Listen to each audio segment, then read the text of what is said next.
Hello everyone, कैसे हो आप सब लोग। काफ़ी दिनों बाद वापस से व्लॉगिंग स्टार्ट करी है। अभी तक मसूरी के व्लॉग्स ही चल रहे थे, तो एक्चुअली थोड़ा बोर भी हो गई थी कि वही एडिट तो एक्चुअली पहले ही कर चुकी थी, लेकिन उनका ही नंबर चल रहा था। लेकिन वो काम करना चाह रही थी क्योंकि अब जो रेगुलर आदत है व्लॉग बनाने की वो तो है ही। और देखो आज सुबह सुबह ही मैं गैस साफ़ कर रही हूँ यहाँ पे, क्योंकि अभी मैं बनाऊँगी इस पर सालिग्राम जी के लिए भोग। आज हम सालिग्राम जी की स्थापना कर रहे हैं। लेकर तो मम्मी जी लोग 2 महीने पहले ही आ गए थे, जब मुक्तिनाथ गए थे। वहाँ पे गंडकी नदी में ही ये जो सालिग्राम जी हैं वो मिलते हैं, और वहीं पे ही वहीं से ही लाना पड़ता है। तो यहाँ पे उनके भोग के लिए मैं मीठे चावल बना रही हूँ। अब आप बोलोगे हमेशा ही मीठे चावल, और ये देखिए ये रहे हमारे सालिग्राम जी। तो यहाँ पे 4 हैं, 2 की स्थापना हमने की थी, 2 हम बाद में किसी को देने वाले हैं। तो जो पंचामृत है वो तैयार कर लिया था, उसमें दूध, दही, शहद, गंगा जल, ये सब चीज़ें हैं। और अभी घी डाला है कुकर में, उसके लिए उसके बाद उसमें तेज़पत्ता, मोटी इलायची, साथ में लौंग और सौंफ डाली है तड़के में। और फिर इसमें डाल दूँगी मैं राइस डालने के बाद इसमें येलो फूड कलर भी दे रही हूँ। आप चाहो तो अवॉइड कर सकते हो अगर आप मीठे चावल बना रहे हो तो। और उसके बाद इसमें पानी डालकर चीनी डाल के फिर सीटी लगवा ली थी। और आप सोच रहे होंगे कि हमेशा ही भोग में मीठे चावल ही क्यों बनाते हैं, क्योंकि अच्छे लगते हैं हमें और हमेशा ही मतलब ऐसे होता है कि जब भी जैसे कि रामलला की स्थापना जब हुई थी, उस दिन भी हमने रामलला को भोग लगाया था, तब भी मीठे चावल ही बनाए थे। और काफ़ी टाइम, जैसे बसंत पंचमी हो गई, कोई भी सिंधारे हो गए, तीज का चाहे गनगौर का, या फिर जैसे होली पे, दिवाली पे, इन पे हम लोग मीठे चावल ही बनाते हैं। राजस्थान की आप ये समझ लो कि हमारी एक परंपरा है तो मीठे चावल का भोग लगाना। तो भगवान जी के लिए वही मीठे चावल ही बना रहे थे। आज पहली बार सालिग्राम जी जो हैं वो विराजमान होंगे, तो इसलिए हमने सोचा कि इससे बेहतर और क्या हो सकता है। तो उसी के लिए यहाँ पे मैं भोग बना रही हूँ। और उसके बाद जो सालिग्राम जी हैं उनके लिए हमने एक वो उनका जो मंड क्या बोलते हैं उसको, एक जहाँ पे उनको विराजमान करना था, उसके लिए एक ना छोटा सा कुछ वो बनाया था जिस पे हम उनको बैठाएं। तो वो नाल जो मोली आती है ना, लाल धागा मोली जो जिसको बोलते हैं, उससे वो बनेगा। तो इसी वही मौसा जी बना रहे हैं। और मतलब काफ़ी वीडियोस मैंने देखे कि कैसे उनको फर्स्ट टाइम विराजमान करें, कैसे पूजा करें। तो उसमें यही था कि जो घर का आदमी होता है वो ही पूजा कर सकता है।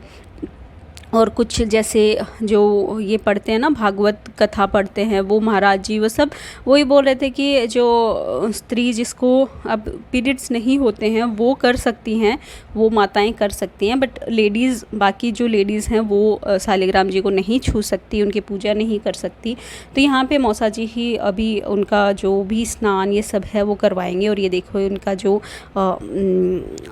विराजमान का जो एक गद्दी है वो तैयार हो रही है ये, और इसी तरीके से ये बनेगी। लास्ट में इसका जो धागा है वो यहीं पे गांठ मार दिया जाएगा ताकि ये खुले नहीं। तो वही हमने यहाँ पे पहले बनाया। और मेरे जो राइस हैं वो भी बन गए थे। लास्ट में मैंने इलायची पाउडर इसमें डाल दिया, और बस ये रेडी हैं। अभी गर्म है इसलिए थोड़े से ना खिले खिले नहीं लग रहे हैं, बाद में जैसे ठंडे होंगे ना थोड़े खिल जाएंगे ये।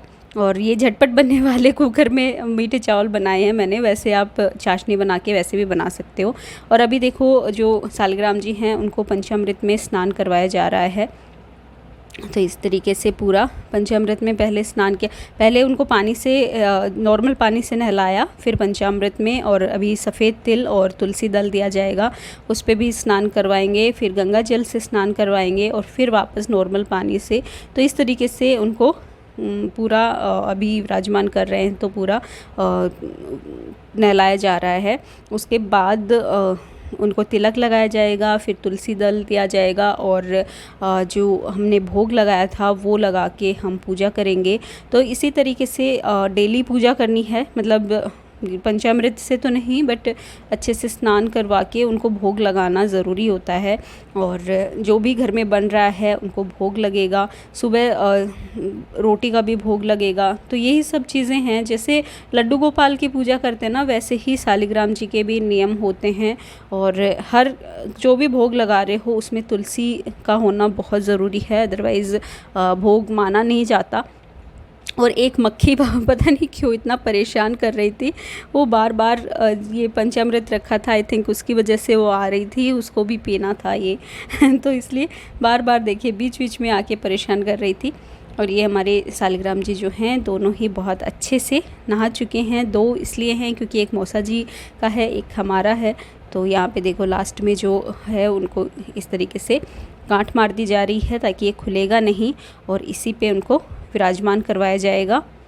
और अभी तो हमने स्टील की कटोरी में ही इनको विराजमान करवाया है, बाद में तांबे की कटोरी लेकर आएंगे इनके लिए और फिर उसमें इनको बैठाएंगे।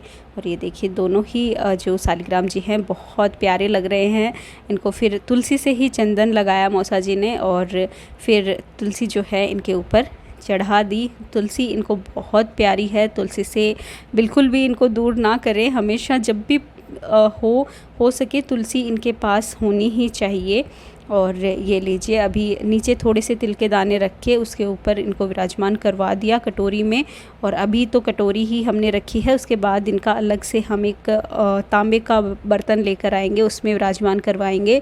और यहाँ पे भोग लग रहा है, इसलिए जो गेट है मंदिर का वो बंद किया था मम्मी जी ने जब भोग लगाया, और फिर बाद में खोल दिया। और ये लीजिए हमारी पूजा जो है वो हो चुकी है, भोग लग चुका है। हमें तो बहुत सुकून सा मिल रहा है कि ठाकुर जी हमारे घर आए हैं और हमें उनकी सेवा करने का मौका मिल रहा है। तो आई होप आपको ये वीडियो पसंद आया होगा, और हमसे अगर कोई भी ऐसे भूल हुई है, गलती हुई है, तो ज़रूर बताना कि आप लोग किस तरीके से, अगर आपके घर में शालिग्राम जी हैं तो किस तरीके से पूजा करते हो और हमें और क्या करना चाहिए। क्योंकि हमने फ़र्स्ट टाइम बिठाए हैं तो हमें ज़्यादा कुछ पता नहीं है, जितना किसी के वीडियोज़ में देखते हैं वो उतना कर लेते हैं। हालांकि हमारे जो गांव में मंदिर है उसमें शालिग्राम जी हैं, बट मुझे पर्सनली कोई आइडिया है नहीं। मैं तो जो वीडियोज़ में देखती हूँ वही करने की कोशिश करती हूँ। तो इसलिए आप ज़रूर मुझे बताना कि मैं और क्या कर सकती हूँ। Okay, bye bye.